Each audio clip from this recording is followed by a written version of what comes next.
In this video, we're going to be doing a full unboxing of the Beta 200 Factory 2024 that I recently picked up from Ray Peters. Now, I have never put together a bike straight out of the box and got it all ready, so this was educational for me, and I figure it might be for you as well. Now for the bulk of this video, I'm going to be putting some of the elementary aspects of the bike together, the guards, I'm changing out the levers, the grips, so on and so forth. Ray is going to be working on a different problem. I run bar risers. If you forgot, I'm freakishly tall. That's not a mini bike, that's just my 6'6" frame next to it. These are the type of bar risers I've been running on all the other bikes that I have. These are two 20mm bar risers. However, the Beta is a little different. It's only got a single clamp. And there's also this groove right here in the triple clamp. So we're going to be using a different style. I actually sent Ray a few different ideas off of Amazon and said, hey, will these work? These were a little bit too tall. These were a little bit too short. And so I wound up bringing everything I had as far as bar risers over, and I'm going to start putting together the bike while Ray starts thinking about the next problem. What I don't like to see in these is how much they've worked. All of these have been moving around under the bolt because you're not just making turns in the yard anymore. All right, so far you've said check the bolts every hour for the first 10 hours. Because many things might loosen up on this brand new bike. And we've gotten rid of the kickstand auto retract. We have put on a couple of guards. Now, I don't think the Beta Factory is a bike that needs anything swapped out in order to be a great motorcycle. However, to optimize it for my size, my height and weight, I did go with a stiffer spring and bar risers, and then the rest of it is just preferences. So you can see below all the other things I'm going to change out. You know. Look at that. Smooth. So you don't want these grips? I do not. Well, you should have left the throttle together so I could take the grip off it there, big boy. Well, no, I was just going to take the whole tube off. All right. Because I got the tube already on this one. Yeah, see, the Beta comes with the 200s come with the slow tube. Yeah, I would not be happy with that. Did you put some lube on that, or are you running it dry? Whatever you tell me to do is what I will do. Right where I left it. This is magic. Oh, well, we'll give it a little love out there, too, then. It's got like a slip silicone ring. Yeah, Teflon ring on the one side. I was kind of curious as to why it was only on that side. Oh, now you're getting somewhere. Tell me that's not pretty smooth. That's really smooth.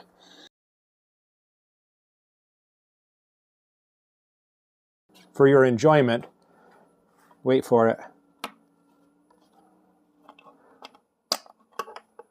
Tell me that wasn't emotionally satisfying. Yeah.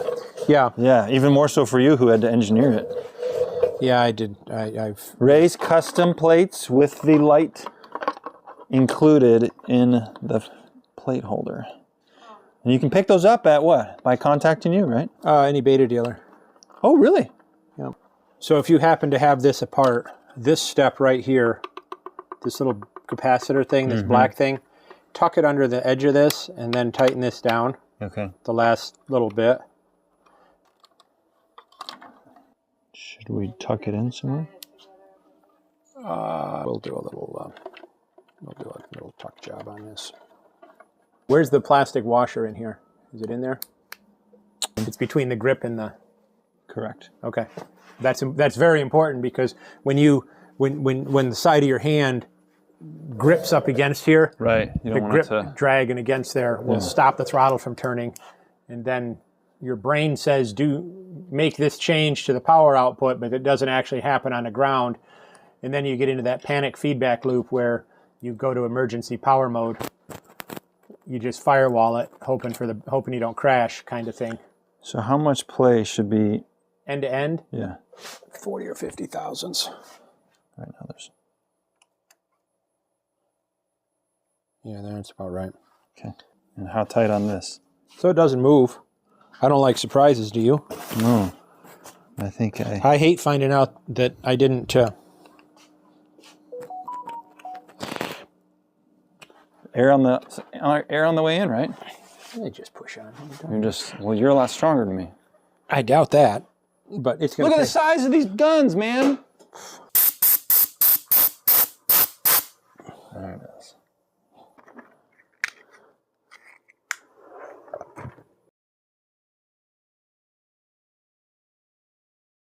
The the nook is in a very different spot Yes. than it is on the factory lever. And that's my point, is that it shortens the leverage ratio. I love it on the clutch side, especially with the vertigo that I had, because it enabled me to pull a 4-finger clutch pull without. So the way I do this normally is I lightly touch the lever so it doesn't return and push it in a little bit. And then I bring this nut up tight underneath and then back this off till the lever pops out. And then tighten it up and repeat. And it's got zero play. Yeah.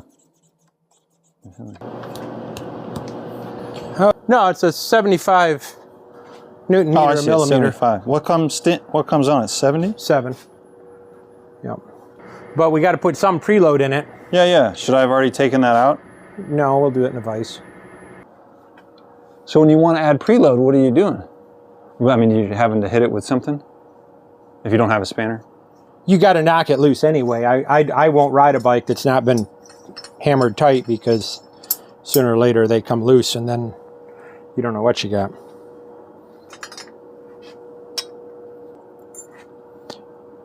It sort of matters. I mean, it gives me an idea of where I'm going. I've got a number I set mine to because I've done it before. A number of revolutions?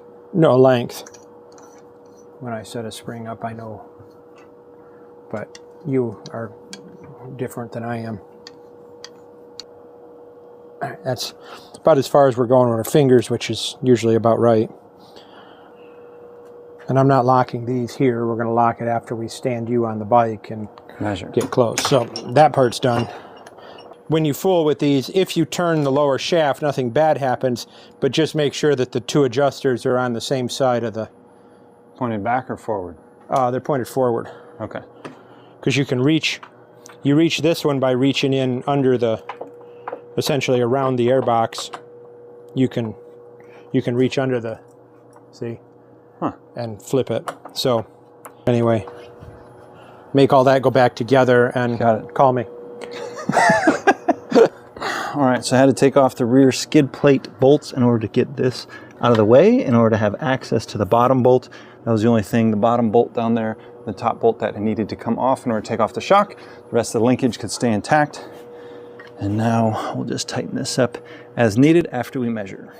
So the part that I didn't get to show you with Ray is just measuring the sag. So we're just going to do bike sag with it on the ground. So from the axle up to the exhaust pipe right here. And then we're going to take another measurement with me on the bike.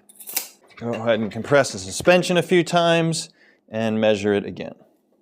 Okay, so the difference between the two, we are aiming for somewhere around 2.5 to 2 3/4 inches. This is great either, but at least I can control this.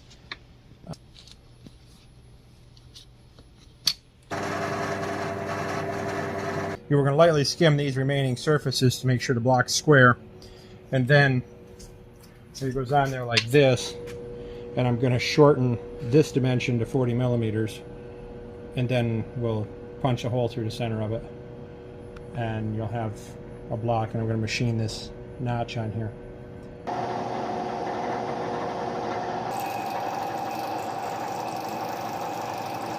What are you going to do with that big old block? Well, when you got a customer that's got T-Rex arms and is 9 foot tall, you got to do something for him. So here we are. We're helping him out. Yeah. We're halfway there. I'm pretty happy with. Is tight. I'm pretty happy with that. It like snaps in. Probably don't even need bolts. I think we should probably put bolts in it. Okay. Okay. There it is. One custom ape hanger. Yes. I think we should put a bolt through it. Yeah, hopefully we can find one of those. Final step.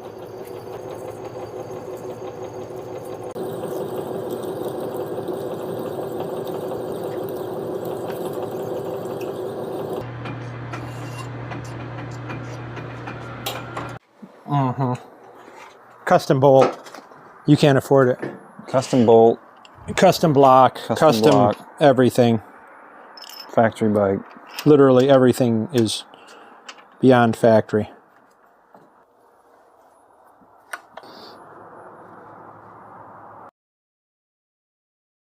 A couple things I forgot to mention, I did change out the gearing on the bike. So instead of going down a front sprocket gear, the stock is 1142. I went up on the rear, so this is the stock one. I went to 1144. Went ahead and added a engine hour meter. I really do like these. They tell the time, they tell your engine idle speed, your max RPM, as well as has a service interval. These are backlit. These are pretty cool. And then got a spare key. And did put some fork guards on there, and then Ray's headlight. So this nameplate, custom number nameplate, allows you to get that headlight to stay in there. I really do like that because I wind up in the woods until almost dark, so it is helpful to be able to ride out with that. And then I'll go ahead and talk to you about the specific levers that I use. So I didn't get to show you the different clutch levers. I was using this Trial Solutions super short clutch lever, and the factory one is on the bottom. So this is the typical factory lever. I have switched to just the shorty, kind of regular shorty, and then this Trial Solutions one is like a super short clutch lever. So this is just a comparison. The diaphragm clutch on most bikes is a little easier to pull than the spring type clutch that's on the Beta. So I did go back to this clutch lever, which I'm really pleased with, and just wanted to show you the difference. I do like having a watch on the bike. This one is mounted to the clutch master cylinder. It seems to stay on there nicely. You have this ultimate tether, Moto Trial Parts Etsy. This is David Scarborough's work. I've got a whole video on this from previously. Just some S3 adjusters in here as well. Also have a roller bearing. Really like how smooth that makes things. So being fairly tall with larger hands, I do like these dual compound grips by Domino. I feel they don't wear out as quickly and they're just a touch thicker, so I definitely enjoyed these. That's one of the first things I change out on a bike. I went a little lower than stock on the height of the forks in the triple clamps, so just went down below the line. You can see where that is. I found this definitely helps with the geometry of the bike as far as front to back. Definitely helps the steering just go down a little bit there, get things properly set up in the rear with the spring. And if you want more content on suspension, I spent an interview with Stu Preston talking more about setting up bikes. You guys can see that in the link here. Well, I think we'll go ahead and call the video right there. Thanks for watching, and I'm sure I will have lots more as it relates to my experience with this Beta 200.